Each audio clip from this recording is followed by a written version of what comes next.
Hello बच्चों, कैसे हैं आप सभी। उम्मीद करती हूँ आप सभी बहुत ही अच्छे होंगे और अपनी पढ़ाई पर भी अच्छे से ध्यान दे रहे होंगे, है ना बच्चों। तो बच्चों, हिंदी व्याकरण में शुरू करते हैं आज का अगला अध्याय। आप लोग रेडी हो ना इस पार्ट को पढ़ने के लिए। आज हम जानेंगे कि शब्द क्या होते हैं, ठीक है, वर्ड्स जिसे हम कहते हैं। पढ़िए और समझिए। वर्णों के सही मेल को चित्र से मिलाइए। अब यहाँ पे आपको वर्ण दिए गए हैं और इस तरफ क्या दिए गए हैं, चित्र दिए गए हैं। तो आपको क्या करना है, उनको सही चित्र से मिलाना है। जैसे कि कमल, कहाँ पे है कमल का फूल, बताइए। बिल्कुल सही, तो आप इसे कमल से मिलाएंगे। अब कलम कहाँ है, जिससे आप लिखते हैं, हाँ ये रहा। कलश, कलश सबसे ऊपर है, तो आप इसको इससे मिलाकर इसे पूर्ण करेंगे। अब हम कर लेते हैं पाठ प्रवेश।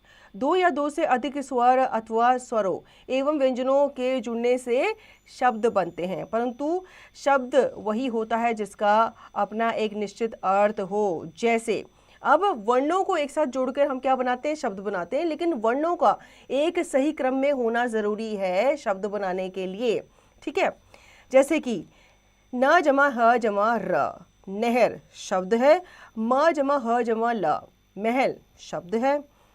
छी जमा प जमा क जमा ली, छिपकली शब्द है। की जमा ता जमा ब, किताब शब्द है। उपयुक्त वर्णों के मेल शब्द हैं क्योंकि इनका अपना एक निश्चित अर्थ है। अब नीचे दिए गए वर्णों के मेल को पढ़िए। र न ह, रनहा शब्द नहीं है। ह ल म, हलम शब्द नहीं है। ली क प छी, लिक पक्षी शब्द नहीं है। बता की, बता की शब्द नहीं है। यहाँ पे अब हमने वर्ण तो जोड़ दिए, लेकिन इनका शब्द नहीं बन पा रहा। शब्द यानी कि हमें कोई शब्द अर्थ दे, हमें पता चले कि ये किसका नाम है या किस वस्तु के लिए कहा जा रहा है। तो यहाँ पे हमें नहीं पता चल रहा। जैसे कि रनहा, हमें नहीं पता चल रहा है ये किस चीज़ का नाम है, तो ये शब्द नहीं कहलाएगा। उपयुक्त वर्णों के मेल शब्द नहीं है क्योंकि इनका कोई अर्थ नहीं है। अतः शब्द बनाने के लिए वर्णों का सही क्रम में मेल होना आवश्यक है ताकि उसका एक निश्चित अर्थ निकले। अर्थात वर्णों के निश्चित क्रम के मेल से शब्द बनते हैं जिनका अपना एक अर्थ होता है। समझे बच्चों। तो बच्चों, इस पाठ में हमने सीखा वर्णों के मेल से शब्द बनता है, वर्णों का सार्थक मेल ही शब्द कहलाता है, ठीक है बच्चों। अब इस पाठ में हमने क्या सीखा, सतत विकास का लक्ष्य, ये भी हम जान लेते हैं। सोचकर बताइए आपके नाम में कितने वर्णों का मेल हुआ है। आपको बताना है, आपको आपका नाम आपकी कॉपी में आपने लिखना है, फिर आपको बताना है कि उसमें कितने वर्ण आए हैं। जैसे आपके नाम अमन है, ठीक है, सपोज करो आपका नाम अमन है, तो अमन में कितने वर्ण आए, अमन, 3 वर्ण आए हैं। आपके नाम का क्या अर्थ है, तो ये भी आपको बताना है कि आपके नाम का क्या अर्थ है। अब लिखिए, सही उत्तर पर सही का निशान लगाइए। अब हमें प्रश्न पढ़ने हैं और विकल्प दिए गए हैं, तो हमें सही विकल्प पर क्या करना है, सही का चिन्ह लगाना है। जैसे कि निम्न में से कौन सा सार्थक शब्द है। अब 2 शब्द यहाँ पे दिए गए हैं, पहला है राकम और दूसरा है कमरा। तो कौन सा सार्थक शब्द बता रहा है, बताइए बच्चों। बिल्कुल सही, राकम तो कोई शब्द नहीं हुआ, लेकिन कमरा हाँ शब्द है, जहाँ पे हम रहते हैं, सोते हैं, खाते हैं, ठीक है। तो आप इस पे सही का चिन्ह लगाएंगे। वर्णों का क्रम सही होने पर क्या बनता है, क्या बनता है, शब्द बनता है, शब्द समूह बनता है, वो शब्द बनता है।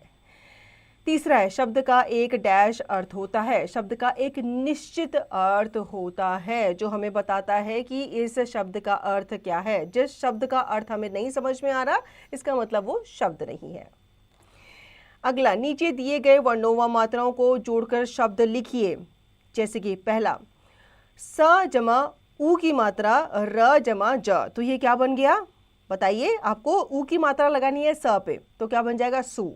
फिर आपको र लिखना है, फिर ज लिखना है, तो क्या हो जाएगा, सूरज हो जाएगा, ठीक है। इसी प्रकार से अगला, घ जमा ओ की मात्रा ड़ जमा आ की मात्रा, तो आप घ पे ओ की मात्रा लगाएंगे तो घो बन जाएगा, अड़ा पे आ की मात्रा लगाएंगे तो ड़ा बन जाएगा। तो ये क्या शब्द बन गया, घोड़ा।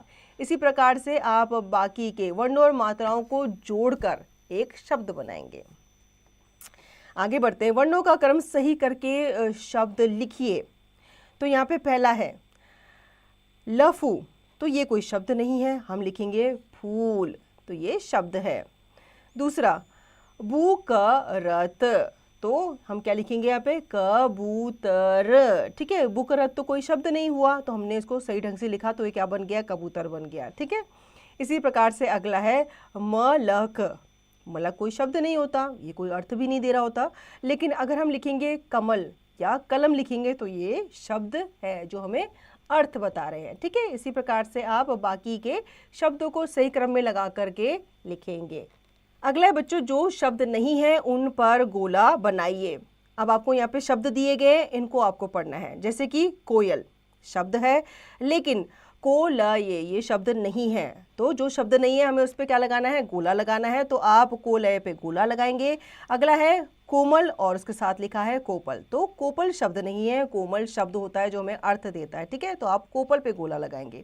इसी प्रकार से हर एक पंक्ति में आप एक एक शब्द पढ़ेंगे और जो शब्द नहीं है, जो अर्थ नहीं दे रहा, उस पर आप गोला लगाएंगे। आगे बढ़ते हैं, आओ कुछ करके देखें। सही वर्ण लिखकर सार्थक शब्द बनाइए। अब आपको यहाँ पे चित्र दिए गए हैं, ठीक है, और आपको यहाँ पे कुछ शब्द दिए गए हैं, लेकिन शब्द जो है अपूर्ण है, तो आपको चित्र देखना है।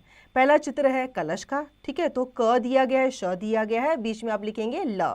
इसी तरीके से महल का जो शब्द है, महल का जो अर्थ है, जो व्यंजन है, वो भी पूर्ण हो जाएंगे। तो बच्चों इसी प्रकार से आप बाकी के चित्र देखेंगे और इनके नाम आप पूर्ण करेंगे। अब बच्चों उम्मीद करती हूँ आपको ये अध्याय अच्छे से समझ में आ गया होगा और साथ ही साथ आप ये भी जान गए होंगे कि शब्द कैसे बनाए जाते हैं। इसका और अच्छे से अभ्यास करने के लिए आप इस अध्याय को पुनः दोहराएंगे और इसका निरंतर अभ्यास आप करते रहेंगे।